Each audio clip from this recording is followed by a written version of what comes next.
Olá, queridos irmãos e irmãs! Lá no livro do profeta Isaías nós temos uma frase que deixa muitas pessoas de cabelo em pé. Deus diz ali com todas as letras: eu crio o mal. Como nós podemos entender esse texto? Eu sou o presbítero André Sanches do blog esboçandoideias.com e hoje eu vou te ajudar a entender se Deus é o criador de fato do mal. E por que ele diz lá em Isaías isso? Que ele forma as trevas e até mesmo cria o mal. Você quer compreender mais sobre esse texto? Então vem comigo, vamos para a minha lousa de explicações, que o estudo de hoje está detalhado e um estudo de contexto completo para você desse texto. Vamos lá então? A pergunta de hoje completa da nossa leitora é a seguinte: confesso que fiquei meio chocada com o versículo que li hoje. Estava folheando Isaías e me deparei com a afirmação clara do próprio Deus de que ele é o criador do mal. Gostaria de entender isso, pois fiquei sem compreender como que Deus, que é amor, pode ter criado o mal. Muito obrigado, querida irmã. A sua dúvida é muito interessante e esse, de fato, é um texto que dá um nó na mente de muitos crentes. E você que me assiste agora também pode deixar a sua dúvida, a sua pergunta, a sua sugestão. Temos um espaço aqui nos comentários desse vídeo para que você coloque a sua pergunta, a sua dúvida, e ela pode virar o próximo vídeo aqui no nosso canal, assim como foi o caso aqui da nossa irmã. E desde já peço a você, deixe o seu like, deixe o seu joinha, curta o nosso vídeo, não custa nada e nos ajuda muito a crescer cada vez mais aqui nesse canal. Texto na tela para nós começarmos a nossa análise. Tenho certeza que a irmã leu esse texto aqui, Isaías 45, versículo 7, que diz o seguinte: eu formo a luz. Quem está falando aqui? Deus. Eu formo a luz e crio o que? As trevas. O que é isso? Faço a paz e crio o mal. Eu, o Senhor, faço todas essas coisas. Crio o mal. E agora, querido irmão, querida irmã, esse texto de fato dá um nó na mente de muitas pessoas, pois acreditam que Deus criou o mal. Sim, Deus é que faz o mal acontecer no mundo. O grande erro na conclusão da nossa leitora, e o mesmo erro de muitos leitores de hoje em dia, que leem a Bíblia apenas por fragmentos e versos isolados, sem observar o contexto, né? Ou seja, sem observar o que o autor está querendo dizer, é exatamente tirar conclusões equivocadas. Esse é um grande erro de muitas pessoas. Isso faz surgir interpretações totalmente malucas, totalmente absurdas. Por isso eu vou te ajudar a compreender hoje como que nós analisamos o contexto e extraímos o real significado desse texto, e nós entenderemos ainda o que significa esse texto que diz que Deus cria o mal. Então, é importante que você tenha paciência. Nós vamos trabalhar um pouquinho de contexto agora e você precisa aprender que o estudo da Bíblia exige tempo, não é 1 minuto para você saber uma informação dessa, ok? E nós vamos então começar entendendo o contexto de Isaías 45, 7, e eu quero desde já pedir paciência para você. Eu vou ter que fazer aqui algumas explicações históricas. Isso vai ser conhecimento para o seu crescimento, então não saia no meio do vídeo, ok? Aprenda a degustar, né? Aprenda como se você estivesse se alimentando aqui desse conhecimento para o seu crescimento. E é nesse momento que eu peço a você, inscreva-se no canal. Se você ainda não está inscrito, irmão ou irmã, faça isso. Ajude-nos a chegar a 500 mil inscritos e, em troca, trarei estudos bíblicos de segunda a sexta às 15 horas para o seu crescimento espiritual. Faça parte dessa grande comunidade orgulhosa, no bom sentido, de serem estudantes da Palavra de Deus e desejarem a todo custo crescer cada vez mais no conhecimento do Senhor. Olha só, Deus está trazendo aqui uma profecia sobre um homem que ele mesmo levantaria lá no futuro, que iria se chamar Ciro. Vamos ver aqui o texto de Isaías 45, 1. Assim diz o Senhor ao seu ungido. Observe que Deus chama esse homem de ungido. É um homem que iria ser realmente usado por Deus. Ciro, a quem tomo pela mão direita para abater as nações ante a sua face, e para descingir os lombos dos reis, e para abrir diante dele as portas que não se fecharão. Então observe que esse homem nem nasceu ainda, ele vai nascer lá no futuro. Mas aqui na profecia de Isaías, Deus já deu até o nome dele e deu todo o objetivo que esse homem teria através do seu nascimento. Observe que Deus diz que ele iria abater nações e iria descingir lombos de reis. Reis orgulhosos seriam abatidos por esse Ciro, que iria se levantar no futuro. Esse homem não seria alguém que conheceria a Deus, pelo contrário, seria um pagão, como está em Isaías 45:4, que daqui a pouco a gente vai ler, mas Deus iria usá-lo para trazer juízo a muitas nações, conforme está em Isaías 45:2. Ciro também seria usado para abençoar o povo de Israel, conforme está em Isaías 45, versículo 4. E aqui eu quero já trazer uma lembrança para você, talvez você não conheça. Esse rei Ciro que iria se levantar, esse governante, ele foi o fundador do Império Persa, que foi um dos grandes impérios que é citado lá no Antigo Testamento. E ele permitiu aos judeus que iriam ser escravos lá no futuro, depois dessas profecias de Isaías aqui, que esses judeus voltassem do cativeiro para reconstruir Jerusalém. Observe bem o texto de Isaías 45:2 agora. Eu irei adiante de ti. Deus está falando aqui que iria conduzir esse homem. Endireitarei os caminhos tortuosos.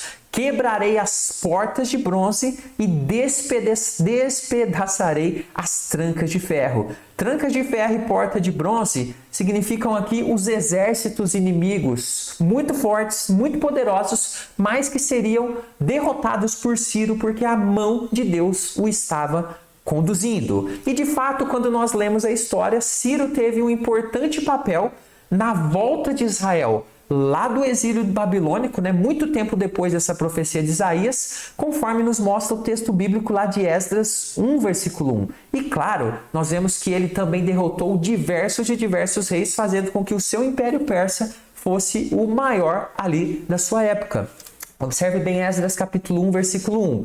No primeiro ano de Ciro, rei da Pérsia, para que se cumprisse a palavra do Senhor por boca de Jeremias. O que Jeremias profetizou? Profetizou que o cativeiro babilônico duraria 70 anos. Então, ao final desse cativeiro, conforme a palavra do profeta Jeremias, despertou o Senhor o espírito de Ciro, rei da Pérsia, o qual fez passar pregão por todo o seu reino, como também por escrito, dizendo, e depois você pode continuar lendo o texto onde Ciro determina que os judeus pudessem voltar para reconstruir Jerusalém. Então aqui em Esdras nós já estamos lá na profecia sendo cumprida. Aqui em Isaías, muitos e muitos anos antes de tudo isso acontecer. Então observe a ênfase do próprio Deus agindo por meio de Ciro. Deus queria deixar isso muito claro. Deus também fala da sua grandeza, soberania, autoridade para fazer essa profecia se realizar. Observe bem Isaías 45:5. Eu sou o Senhor e não há outro. Além de mim não há Deus. Eu te cingirei. Está falando aqui para Ciro, ainda que não me conheces. Deus está falando, eu vou te levantar, eu te consagrei para realizar o meu propósito. E dentro então desse contexto, irmãos, nós temos a frase objetivo da nossa análise, onde Deus diz que cria as trevas e cria o mal. Então observe na sequência Isaías 45:7. Eu formo a luz e crio as trevas, faço a paz e crio o mal. Eu, o Senhor, faço todas essas coisas. Agora nós vamos analisar essas duas frases. Forma a luz e crio as trevas, faça a paz e crie o mal dentro desse contexto e você vai entender o que Deus está então falando aqui de forma detalhada. Então fique mais um pouquinho comigo. Primeiro, forma a luz e crio as trevas. Antes de te explicar isso, olha aqui na tela. Aqui na tela você tem uma imagem de dentro do meu curso Conheça a Sua Bíblia de Capa a Capa. Sim, onde nós aprendemos lá, desde Gênesis a Apocalipse, em aulas organizadas em vídeo, para que você cresça no conhecimento. Faz sentido para você?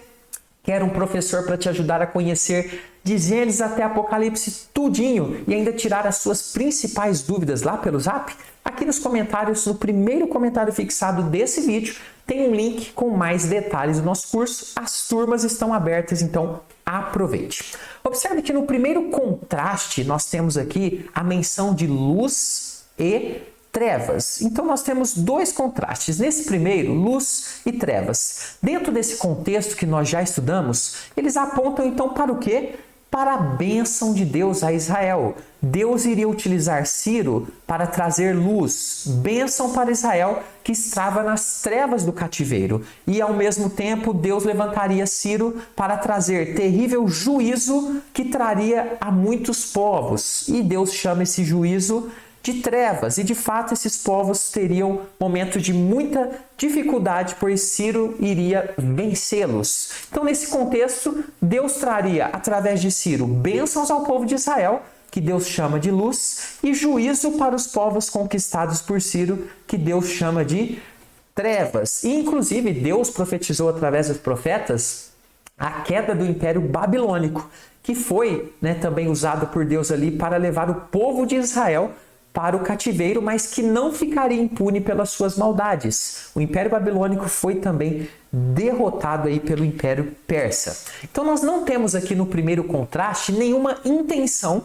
de Deus em apontar, ou de Isaías aqui na profecia, de apontar Deus como criador do pecado, nem do que é maligno, nem do mal moral, mas sim de Deus no controle da bênção derramada e também do juízo que traria muitas dores a muitas nações. Vamos agora analisar o segundo contraste, onde Deus diz: eu faço a paz e crio o mal. Agora esse segundo contraste fica ainda mais claro. Por quê? Observe que paz não é o contrário de mal, mas de guerra, de calamidade, de desordem. Então aqui no versículo, como que fica isso?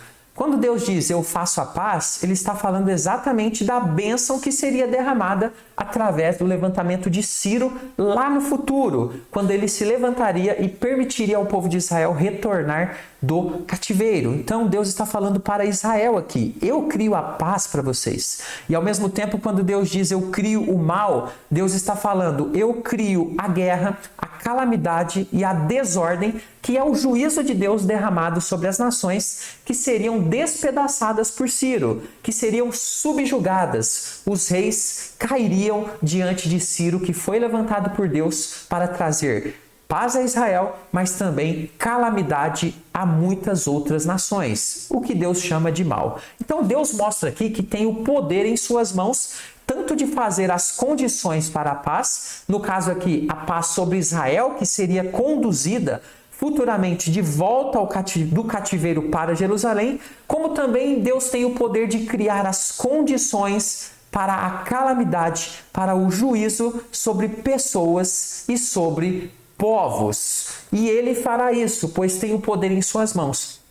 Trará novamente seu povo de Israel para o caminho de paz, e sobre muitas nações malignas trará e trouxe calamidades, destruição. Esse mal iria alcançar essas nações. Por isso, queridos irmãos, fica claro aqui que o profeta Isaías, de forma alguma, está ensinando que Deus é criador do pecado ou do mal moral. Antes, a Bíblia afirma claramente que Deus é amor, mas também a Bíblia afirma que Deus é justiça. Deus aplica a sua justiça de forma correta no mundo, e isso é o que a palavra de Deus nos afirma. E para fechar, muita gente fala, então quem criou o mal? Queridos, é importante entender que o mal não é uma criação.